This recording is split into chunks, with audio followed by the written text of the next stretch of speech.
क्या आप जानते हैं कि महिलाओं को होने वाले मासिक धर्म का पुराणों में उल्लेख शामिल है? जी हाँ दोस्तों, महिलाओं को हर महीने मासिक धर्म क्यों होता है, इस पर एक पौराणिक कथा भी मौजूद है जो इंद्रदेव से संबंधित है। भागवत पुराण में वर्णित एक कथा के अनुसार एक बार बृहस्पति देव, जो देवताओं के गुरु हैं, वे इंद्रदेव से काफी नाराज हो गए थे, जिसके चलते उन्होंने देवलोक का त्याग कर दिया था। और इसी बात का फायदा उठाकर असुरों ने देवलोक पर आक्रमण कर दिया और इंद्र को अपनी गद्दी छोड़कर भागना पड़ा। फिर असुरों से खुद को बचाते हुए इंद्रदेव सृष्टि के रचनाकार भगवान ब्रह्मा के पास पहुंचे और उनसे मदद मांगने लगे। तब ब्रह्मा जी ने उन्हें ये बताया कि उन्हें एक ब्रह्म ज्ञानी की सेवा करनी चाहिए। यदि वह प्रसन्न हो जाएंगे तभी बृहस्पति देव की नाराजगी दूर होगी और उन्हें उनकी गद्दी व स्वर्गलोक वापस प्राप्त होगा। फिर ब्रह्मदेव के बताए अनुसार इंद्रदेव एक ब्रह्म ज्ञानी की सेवा में लग गए, लेकिन वे इस बात से अनजान थे कि उस ब्रह्म ज्ञानी की माता एक असुर थी। इसलिए उस ब्रह्म ज्ञानी के मन में असुरों के लिए एक विशेष स्थान था। इंद्रदेव द्वारा अर्पित की गई सारी हवन सामग्री जो देवताओं को चढ़ाई जा रही थी, उसे वह ब्रह्मज्ञानी असुरों को चढ़ा रहा था। इस वजह से इंद्र की सारी सेवा भंग हो रही थी, जिसके बारे में पहले इंद्र कुछ भी नहीं जान सका।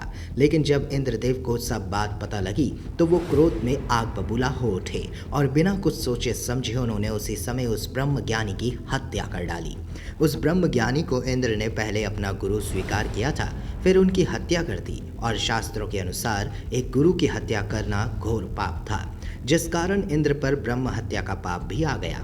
ये पाप एक भयानक राक्षस के रूप में इंद्र का पीछा करने लगा, जिससे बचने के लिए किसी तरह इंद्र ने खुद को एक फूल के अंदर छुपाया और 1,00,000 साल तक भगवान विष्णु की तपस्या की। तपस्या से प्रसन्न होकर भगवान विष्णु ने इंद्रदेव को उनके ऊपर लगे पाप की मुक्ति के लिए एक सुझाव दिया। इसके लिए इंद्र को पेड़, जल, भूमि और स्त्री को अपने पाप का थोड़ा थोड़ा अंश देना था, जिसके लिए इंद्र ने पेड़, जल, भूमि और स्त्री आदि से विशेष निवेदन किया। फिर उनके आग्रह पर सब राजी तो हो गए, लेकिन उन्होंने बदले में इंद्रदेव से उन्हें एक वरदान देने को कहा। सबसे पहले पेड़ ने उस पाप का 1/4 हिस्सा ले लिया, जिसके बदले में इंद्र ने उसे एक वरदान दिया। वरदान के अनुसार पेड़ चाहे तो स्वयं ही अपने आप को जीवित कर सकता है। इसके बाद जल को अपने पाप का हिस्सा देने पर इंद्रदेव ने उसे दूसरों को पवित्र करने की शक्ति प्रदान की। ये कारण है कि हिंदू धर्म में आज भी जल को पवित्र मानते हुए पूजा पाठ में इस्तेमाल किया जाता है। इसके बाद अपने पाप का तीसरा अंश इंद्रदेव ने भूमि को दिया।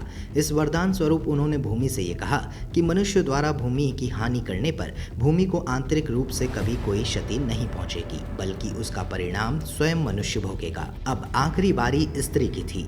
इस कथा के अनुसार स्त्री को अपने पाप का हिस्सा देने के फलस्वरूप हर महिला को हर महीने मासिक धर्म होता है।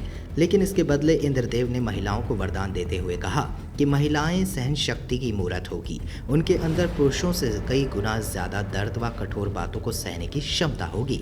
वे काम का आनंद भी अधिक उठाएंगी। तो दोस्तों, इसीलिए महिलाओं को हर महीने मासिक धर्म होता है, क्योंकि इस दौरान वे इंद्रदेव से लिए उनके ब्रह्म हत्या पाप का अंश यानी कि अपने गुरु की हत्या का पाप ढो रही होती हैं। इसलिए उन्हें इस समय काल के दौरान अपने गुरु तथा भगवान से दूर रहने को कहा जाता है। और यही कारण है कि प्राचीन समय से ही मासिक धर्म के दौरान महिलाओं को मंदिर जाने की मनाही है और साथ ही उन्हें इस दौरान किसी भी पूजा अनुष्ठान में शामिल होने नहीं दिया जाता। वहीं कुछ रिवाजों के मुताबिक तो इस समय महिलाओं को रसोई घर में जाने की भी अनुमति नहीं दी जाती। तो दोस्तों, ये वीडियो आपको कैसा लगा? अगर पसंद आया हो तो वीडियो को लाइक करें, ज़्यादा से ज़्यादा शेयर करें। अगर आप हमारे चैनल पर नए हैं तो चैनल को सब्सक्राइब करना ना भूलें।